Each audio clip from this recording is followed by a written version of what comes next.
राष्ट्रसंत विद्यानिकेतन primary school, Umarkhed, class 6, subject science, and our unit name is force and type of force. Magnetic force. Place a magnet on a table.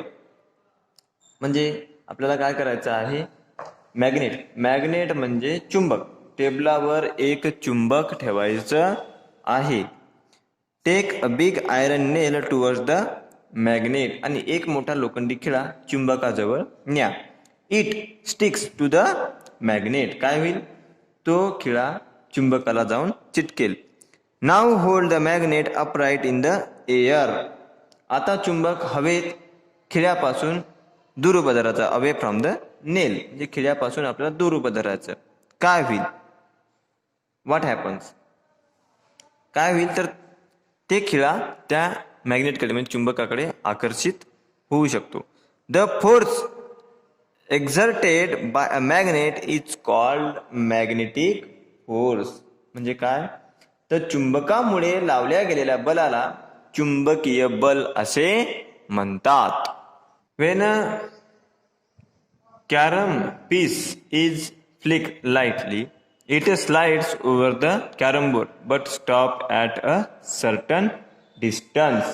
म्हणजे कॅरमच्या सोंगटीला हळूच टिचकी मारली, आता ती carrom बोर्डवरून घसरत पुढे जाते, परंतु काही अंतरावर जाऊन थांबते. म्हणजे कॅरम बोर्ड, या कॅरम बोर्डवर हे जे तुम्हाला सोंगट्या दिसत आहेत, त्यांना आपण जेव्हा टिचकी मारतो तर या काही वेळ घासतात, काही अंतरावर जाऊन थांबतात.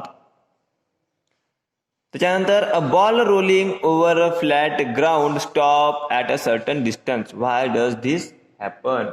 सपाट जमिनीवरून घरंगळणारा चेंडू थोड्या अंतरावर जाऊन थांबतो. असे का होते? When two surfaces rub against each other, the force of friction come into play. It always acts against the direction of motion. दोन पृष्ठभाग एकमेकांवर घासत असताना त्यांमध्ये घर्षण बल कार्य करू लागते. ते नेहमी गतीच्या विरोधात कार्य करते. When a brake is applied while riding a bicycle, it stops after running a short distance. How does the brake work? Between which part of friction produce? म्हणजे सायकल चालवताना ब्रेक लावला की ती थोड्या अंतरावर जाऊन सायकल थांबते. ब्रेक कसा लागतो? कोणत्या भागांमध्ये घर्षण होते? आता सायकलचे ब्रेक, जेव्हा आपण सायकलचे ब्रेक लावतो त्यावेळेस ते सायकलचे जे ब्रेक आहेत त्या ब्रेकमध्ये आणि सायकलचे जे रिंग आहे, चाक, त्याच्यामध्ये घर्षण होते आणि सायकल थोड्या अंतरावर जाऊन थांबते.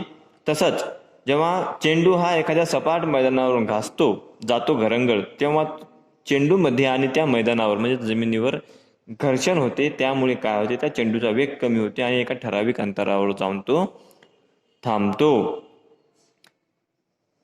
त्यालाच आपण फ्रिक्शनल फोर्स म्हणजे ती घर्षण बल असं आपण म्हणत असतो. इथं बघा, take 2 pieces of smooth paper and 2 of sand paper and rub them against each other. What do you notice? म्हणजे गुळगुळीत कागदाचे तसेच सॅन्ड पेपरचे 2 तुकडे घेऊन एकमेकाला घासून पहा. काय लक्षात येईल? The smooth surface can be easily rubbed against each other because the force of friction between them is less, while rough surface cannot be easily rubbed against each other because the force of friction between them is much greater. म्हणजे गुळगुळीत पृष्ठभाग एकमेकांवर सहज घासता येतात कारण त्यांमध्ये घर्षण बल कमी असते. म्हणजे गुळगुळीत जे कागद राहील तो सहज एकमेकांवर घासता येईल, त्याच्यामध्ये घर्षण बल म्हणजे फ्रिक्शन फोर्स हा कमी राहील. तर खडबडीत पृष्ठभाग एकमेकांवरून सहज घासता येत नाहीत कारण त्यांमधील घर्षण बल हे जास्त असते. It is possible for us to walk on the ground only because of the force of friction. If there is no friction, we would slip and fall.